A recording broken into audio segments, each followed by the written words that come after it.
warahmatullahi wabarakatuh. Selamat pagi siswa-siswi baru SMA N1 Jonggat.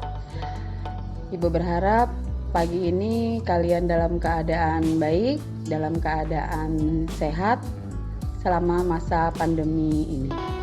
Pada kesempatan ini Ibu akan menjelaskan tentang materi penumbuhan motivasi, semangat, dan cara belajar efektif selama masa pandemi. Seperti kita ketahui, selama masa pandemi ini kita tidak bisa secara langsung untuk bertatap muka karena ada satu dan lain hal yang harus kita sama-sama pahami di sini sesuai dengan protokol kesehatan tentang COVID-19. Maka dari itu, di sini Ibu akan coba menjelaskan kepada kalian melalui media ini. Semoga nantinya kalian bisa memahami dan tetap menjaga motivasi dan semangat kalian pada saatnya nanti kita bertemu. Baik, untuk lebih jelasnya, mari kita lihat slide berikut ini tentang motivasi, semangat, dan cara belajar efektif bagi kita semua di masa pandemi. Baik, kita mulai dengan apa itu motivasi belajar. Motivasi adalah suatu kondisi atau status internal yang mengarahkan perilaku seseorang untuk aktif bertindak dalam rangka mencapai suatu tujuan. Motivasi diartikan sebagai kekuatan, dorongan, kebutuhan, semangat, tekanan, atau mekanisme psikologis yang mendorong seseorang atau sekelompok orang untuk mencapai prestasi tertentu sesuai dengan apa yang dikehendakinya. Motivasi belajar setiap orang satu dengan yang lain tidak bisa disamakan. Ini bergantung dari apa yang diinginkan orang yang bersangkutan. Ada dua faktor yang membuat seseorang dapat termotivasi untuk belajar.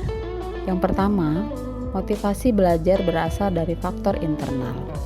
Motivasi ini terbentuk karena kesadaran diri atas pemahaman betapa pentingnya belajar untuk mengembangkan dirinya dan bekal untuk menjalani kehidupan. Faktor yang kedua, motivasi belajar dari faktor eksternal, yaitu dapat berupa rangsangan dari orang lain atau lingkungan sekitarnya yang dapat mempengaruhi psikologis orang yang bersangkutan. Berikut adalah tips-tips untuk meningkatkan motivasi kita. Yang pertama, bergaullah dengan orang-orang yang senang belajar. Bergaul dengan orang-orang yang senang belajar dan berprestasi akan membuat kita ikut untuk gemar belajar. Yang kedua, belajar apapun. Pengertian belajar di sini dipahami secara luas, baik formal maupun non-formal. Kita bisa belajar tentang berbagai keterampilan yang nantinya akan mendukung kita untuk mencapai suatu tujuan kita. Yang ketiga, belajar dari internet. Kita dapat memanfaatkan internet untuk bergabung dengan orang-orang yang senang belajar. Keempat, bergaullah dengan orang-orang yang optimis dan selalu berpikiran positif. Di dunia ini ada orang yang selalu optimis meski masalah merundung. Kita akan tertular semangat, gairah, dan rasa optimis jika kita sering bersosialisasi dengan orang-orang atau berada dalam komunitas seperti itu. Yang kelima, carilah motivator. Kadangkala, seseorang butuh orang lain untuk memacu atau mementor dalam menjalani hidup. Misalnya guru, sahabat, teman sebaya, atau orang terdekat kalian. Bagaimana Anda bisa memotivasi diri sendiri? Dengan latihan ini, coba untuk yang pertama, mengukur rasa penemuan Anda. Kedua, bertanggung jawab pada pelajaranmu. Ketiga, menerima risiko dari belajar dengan kepercayaan, kemampuan, dan otonomi. Keempat, mengakui bahwa kegagalan adalah kunci dari kesuksesan. Kelima, merayakan prestasi jika Anda dapat mencapai tujuan yang diinginkan. Berikutnya, kita masuk ke langkah-langkah belajar efektif. Langkah-langkahnya adalah sebagai berikut. Yang pertama, mengetahui potensi diri. Kedua, mengetahui kemampuan belajar Anda.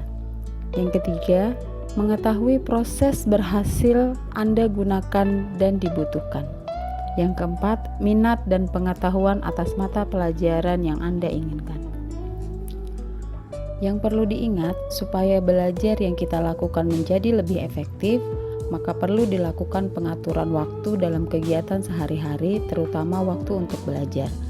Pengaturan waktu adalah membuat dan melakukan jadwal belajar agar dapat mengatur dan memprioritaskan belajarmu dalam konteks membagi waktu dengan aktivitas keluarga dan aktivitas lainnya.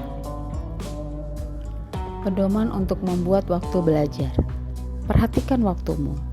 Refleksikan bagaimana kamu menghabiskan waktumu. Sadarilah kapan kamu menghabiskan waktumu dengan sia-sia.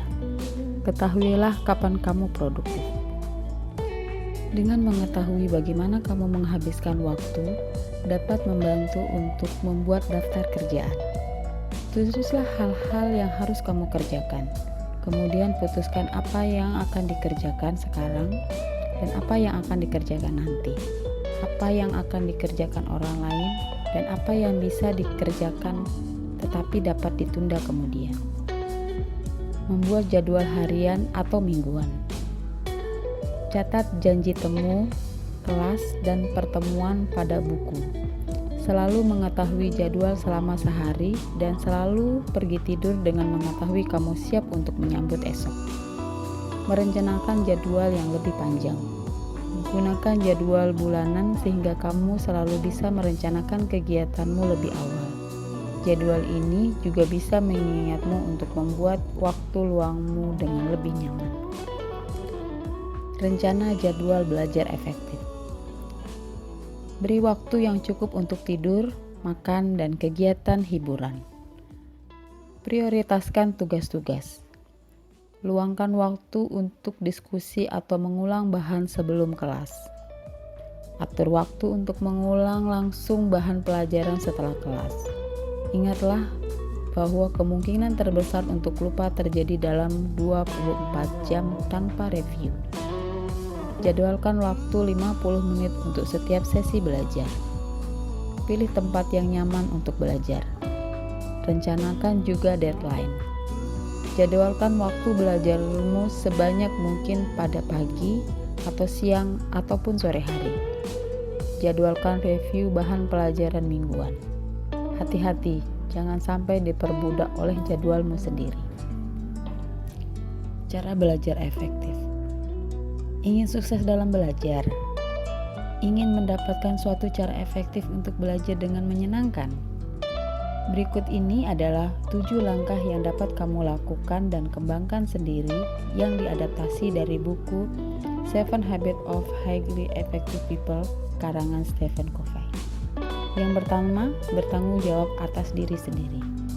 Tanggung jawab merupakan tolak ukur sederhana di mana kamu sudah mulai berusaha menentukan sendiri prioritas, waktu, dan sumber-sumber terpercaya dalam mencapai kesuksesan belajar. Kedua, pusatkan dirimu terhadap nilai dan prinsip yang kamu percaya. Tentukan sendiri mana yang penting bagi dirimu. Jangan biarkan teman atau orang lain mendikte kamu apa yang penting. Ketiga, kerjakan dulu mana yang penting. Kerjakanlah dulu prioritas-prioritas yang telah kamu tentukan sendiri. Jangan biarkan orang lain atau hal lain memecahkan perhatianmu dari tujuanmu. Keempat, anggap dirimu berada dalam situasi co-optation, bukan situasi win-win lagi. Co-optation merupakan gabungan dari kata cooperation dan co-participation.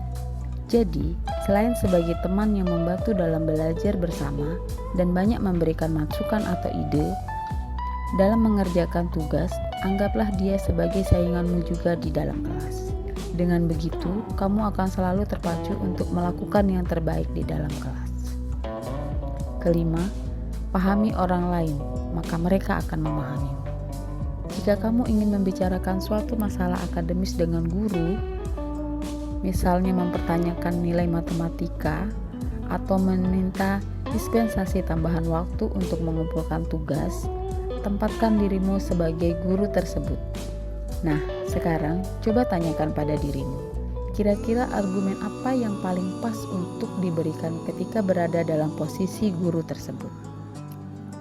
Keenam, cari solusi yang lebih baik. Bila kamu tidak mengerti bahan yang diajarkan pada hari ini, jangan hanya membaca. Baca ulang pelajaran tersebut. Cara lain, diskusikan bahan tersebut dengan guru, teman, kelompok belajar, atau pembimbing akademismu. Mereka akan membantumu untuk mendapatkan pemahaman yang lebih baik.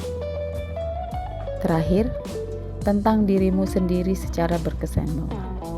Dengan cara ini, belajar akan terasa mengasyikkan dan mungkin kamu dapat ide-ide cemerlang. Cara belajar Aspire.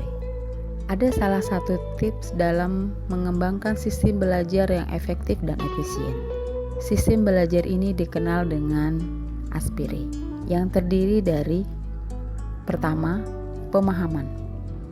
Tandai informasi bahan belajar yang tidak kamu mengerti dalam satu unit. Fokuskan pada unit tersebut atau melakukan beberapa kelompok pelatihan untuk unit tersebut. Berikutnya telaah. Kembalilah pada unit yang tidak kamu mengerti dan pelajari kembali keterangan yang ada. Lihatlah informasi yang terkait pada artikel, buku teks, atau sumber lainnya, atau dapat kalian diskusikan dengan teman atau guru. Kembangkan. Pada langkah ini, tanyakan 3 persoalan berikut terhadap materi yang telah kamu pelajari. Pertama, andaikan saya bertemu dengan penulis materi tersebut, pertanyaan atau kritik apa yang hendak saya ajukan? Kedua, bagaimana saya bisa mengaplikasikan materi tersebut ke dalam hal yang saya sukai? Ketiga, bagaimana saya bisa membuat informasi ini menjadi menarik dan mudah dipahami oleh siswa lainnya? Pelajari kembali. Pelajari kembali materi pelajaran yang telah dipelajari. Ingatlah strategi membantu kamu mengerti dan atau mengingat informasi. Jadi terapkan strategi tersebut untuk cara belajarmu berikutnya. Resep sukses: belajar ketika orang lain tidur, belajar ketika orang lain bermalasan, dan bermimpi ketika orang lain berharap. William Owen.